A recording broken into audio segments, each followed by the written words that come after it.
Why, hello and welcome. I'm really glad that you're here. I am so glad that you're here because I have a lot of really amazing things to talk about.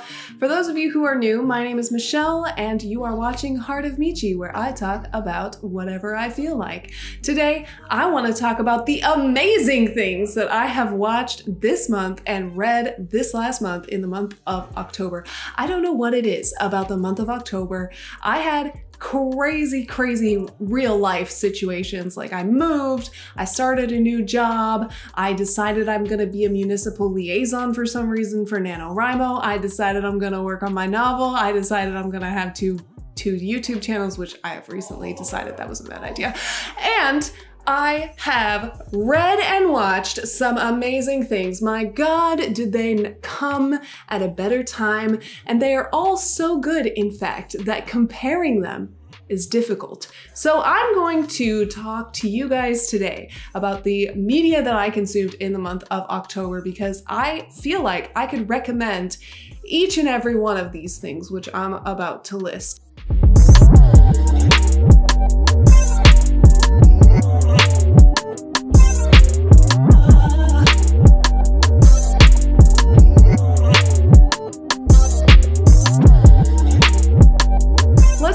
Books, because I have physical copies and that's kind of fun to be able to hold them, show them to you, be, you know, real life. Maybe that's what the appeal is to BookTube. Have you guys ever thought about that? Do any of you watch BookTube? I wonder if part of the appeal of BookTube is the fact that there is like a physical book. You hear that? That is amazing. See, even Tim agrees. You know what? Sometimes Tim's gonna just be making sound in the background. I know that that means there's gonna be a little bit of background noise, but to be honest, I cannot just live my entire life trying to work around his schedule and when he talks to his friends. He and I work a similar schedule. We get off at the same time. My hair is almost never dry in time to do a video before I work, so there's just gonna be a little background noise. And you know what? I have a feeling you guys will be just fine, but I just felt the need to call it out. Anyway, BookTube, physical books. There's something about it. And I think there's something about holding a physical book. I'm sorry, just a little ASMR, just a little. This is the first book that I read this month. It is called The Fifth Season by N.K. Jemisin. N.K. Jemisin is an author who has a lot of notoriety right now in the fantasy genre, and I think that it is hella deserved. This book was a roller coaster. I really like what she did. So basically, there are 3 points of view. One is second person, one is a kid, and one is like a young adult. And they're all going through the same event, which is the 5th season, which is basically like an apocalypse. So it's like an apocalyptic fantasy dealio. And the story is fascinating. All these little pieces fit together, and I had a theory, and you can ask my friends. Basically, I had a hunch that something was happening, and about 3/4 of the way through, I was validated that my hunch was correct. So I felt really good that I was able to quasi-predict what was going on, not to the full extent. And there were some really cool scenes at the end, some really graphic scenes, which were kind of creepy. I would definitely recommend this book. When it comes to rating, I have actually come up with a very interesting rating system that I am very happy with. Essentially, I've taken the elements that are most important to me. So in this case, character development, world building, plot, pacing, atmosphere, and just overall personal enjoyment. I created a weighting scale for all of those different factors, and I've used those to determine the overall score for the book. So it's gonna have a scale of 1 to 10, there's gonna be decimals. This one is a 7.8 out of 10, a very good read, and a wonderful way to start off the month with reading. This was a birthday gift to myself, well, actually from Tim, and I'm really glad that I have it. Next up, an absolutely remarkable thing. This title fits the story within it so darn stinking well. Oh my God, this story spoke to my soul. It got deep down in my heart, and I felt the joy. It was an experience So one of the things though, I have to say, Mr. Hank Green, I have two thoughts about this title. First of all, I have a feeling that you are alienating. It is true, this book is an absolutely remarkable thing, and I know that the name is basically told as why it exists in like the first or second chapter. It represents artwork, ART, and I appreciate that choice. But I also feel like 20 billion more people would have read this book with a better title, even if you just called it Carl. Why didn't you just call it Carl? I feel like a bunch of more people would have read this book. I get it. It's an artistic choice, and I'm 100% behind you, Hank Green. But I wish more people would read this book. I've tried to recommend this book to multiple people, but a lot of people are incredibly turned off by the title.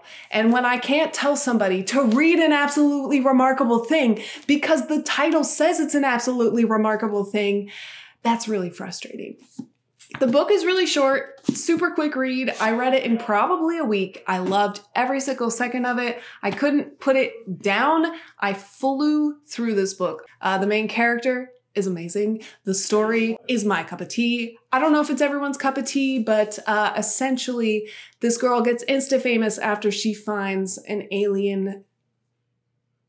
Yeah, she finds an alien. It looks like a statue, and she becomes insta-famous. And she has to deal with what it's like to be insta-famous while also dealing with an alien race that gets into your dreams. It gets into your dreams. It's so cool. This is my favorite book that I've read this year, which is really high praise. According to my ranking system, it's not my favorite book. It's my second favorite book, second only to Parable of the Sower, which, as you guys know, is a book that I do really, really love. However, I think that I enjoyed this book. However, I think that I enjoyed this book overall better. This book right here on my scoring guide has a score of an 8.4, but I think if you take personal enjoyment and rank that way, way up, this would have been a much higher score. But still, 8.6 out of 10 is a really good score, and I would definitely recommend this to just about anyone. This, I feel like, would be easier for people to read and more enjoyable for people to read than this. That being said, if you like sci-fi, if you like fantasy, this one's your jam. So great books. Both great. Very much so pleased with these choices this month. I'm very pleased. The final book that I mostly completed in October, and I haven't quite finished it because NaNoWriMo started, so my focuses are a little bit elsewhere. They're on writing right now instead of reading, is The Secret Life. No, I keep saying that. I don't know why I want to call it The Secret Life of Addie LaRue, like it's like The Secret Life of American Teenager. I don't know why I do this.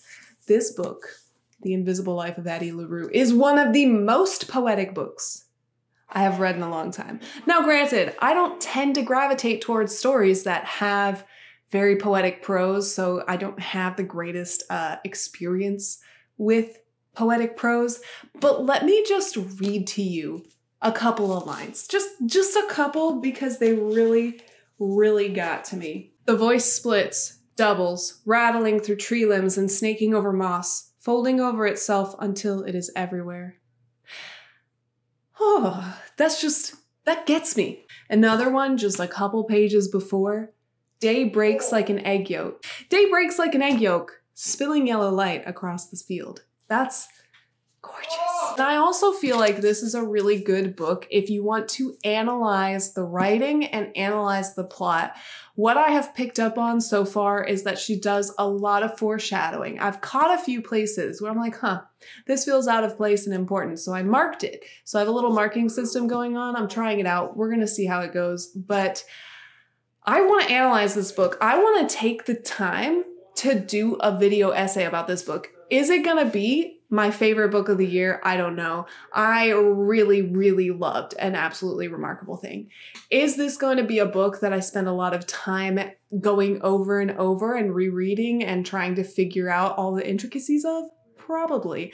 I think I want to do a video essay about it because I am just blown away by some of the things that I'm reading here. Now, I was turned off to the idea of reading V.E. Schwab. She's a popular author, and I don't know. I just had this this thought in my mind. She's YA. That's not really my thing. She does like vampire fantasy. I don't really know. Didn't seem like my thing. This is my thing. The French aesthetic of the 1700s, you know, that like farmland French situation mixed with 2014 downtown New York, back and forth. Amazing. I really, really like the mix of modern and old. And also, this world has so much potential for fan stories. Like, I can imagine that AoE or AO3 is full of fan fiction already. All I have to say is I am digging this. I haven't read the ending. I am actually putting off reading the ending.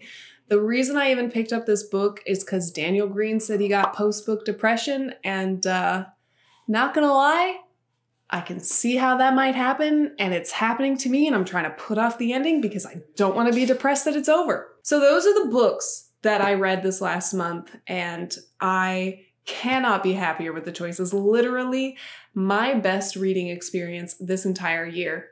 But guess what? It gets better than that, because not only was it my best reading experience of the year, it may just be my best media experience of the year, because there are some shows that I'm about to talk to you guys about that I watched this month. So good.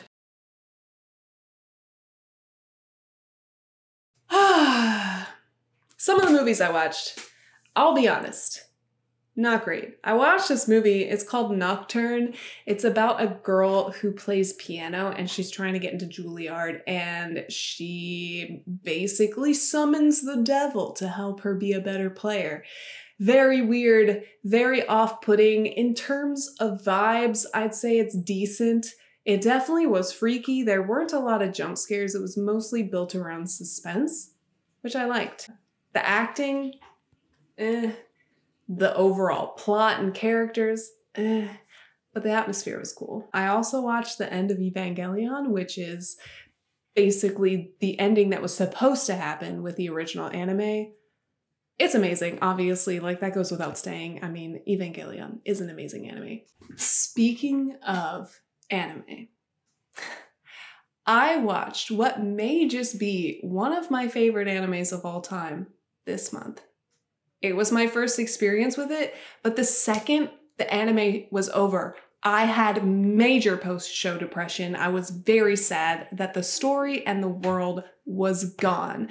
And I wanted to immediately rewatch it. And I'm not even talking like a day in between. I'm saying I wanted to rewatch it immediately so I could soak it in, absorb it all, figure out everything. It is a very intricate show. There's a lot of things to think about, the concepts that are being brought up. It is what I love about anime. Some of my favorite animes, maybe I'll just even make a whole video about my favorite anime, because there are some really good anime out there and I'm willing to see more if they can outdo the anime that I love.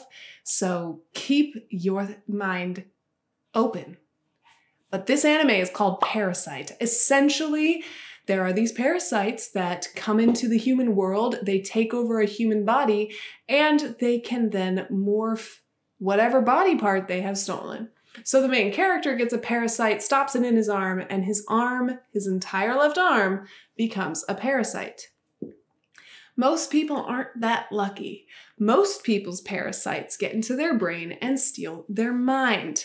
And so what you have is this really grotesque horror of people's heads splitting apart and turning into these like long, sharp objects that are fast and they can morph quickly, and it's creepy. Probably one of the creepy.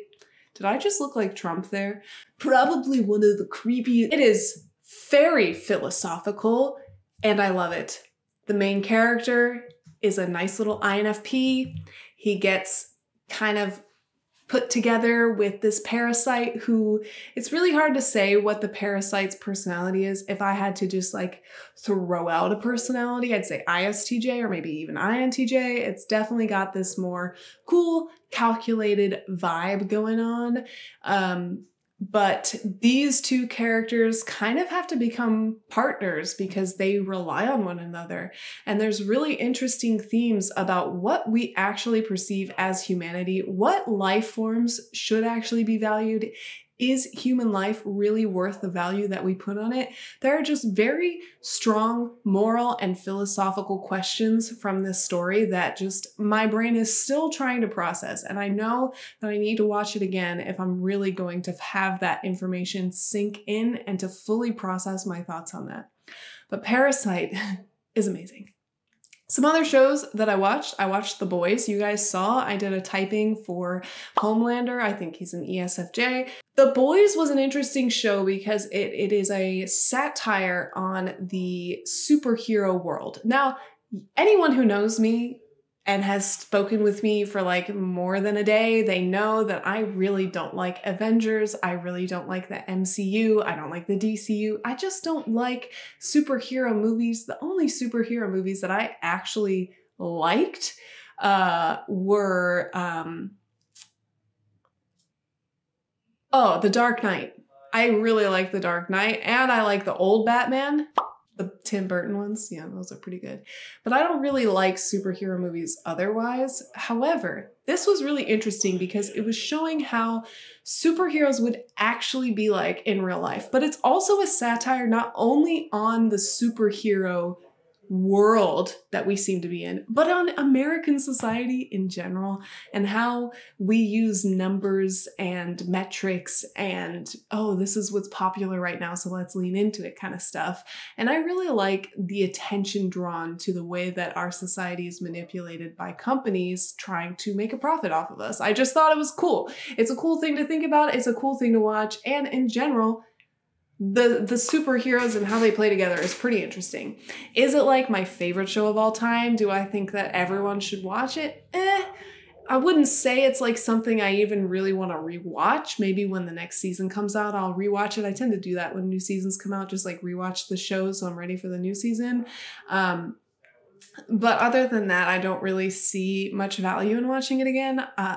Yeah, but I did really like it. I thought it was good. And then something that I'm really grateful that I watched. And I know, I watch a lot, I read a lot. This is the last one, I swear. Yeah, this is the last one, I swear. The Good Place season finale. The Good Place season 4 is the strongest season of The Good Place to date. It had a solid, clear, concise ending that made sense with everything that had happened in the show before.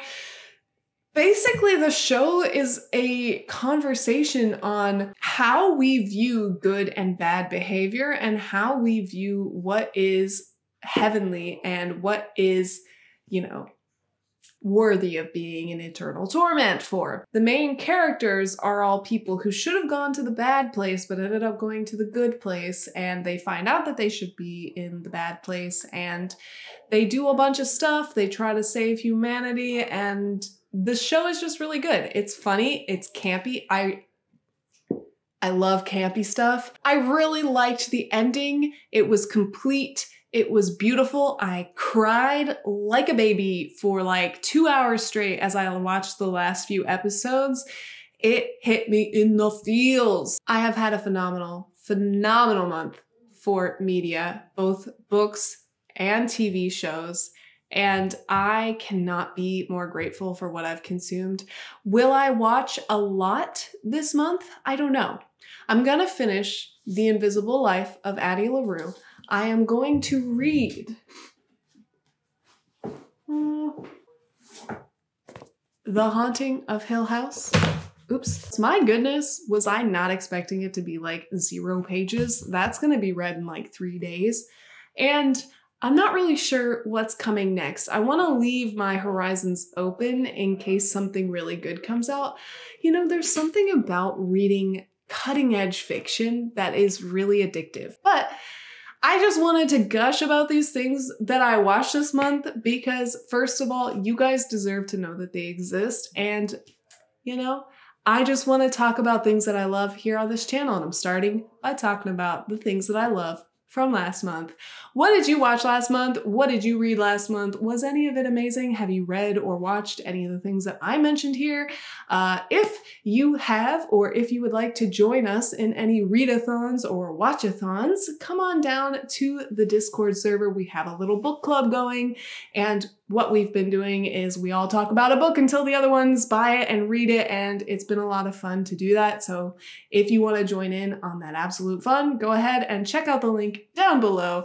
But with that, I want to make one final announcement, which is that any of you who have been following me for a long time might have noticed that I have privated a lot of videos, like a lot of videos. And what I've done is I have made them available on Patreon. So if you want to join the Patreon on the $5 tier or above, you will have access to all my backdated videos, all the ones that I didn't really think made the cut. They weren't amazing and I just didn't want to keep them. So if you want access to my old videos, go ahead and check out the Patreon. But otherwise, thank you so much for watching this video today. I really appreciate you being here and joining me in this conversation.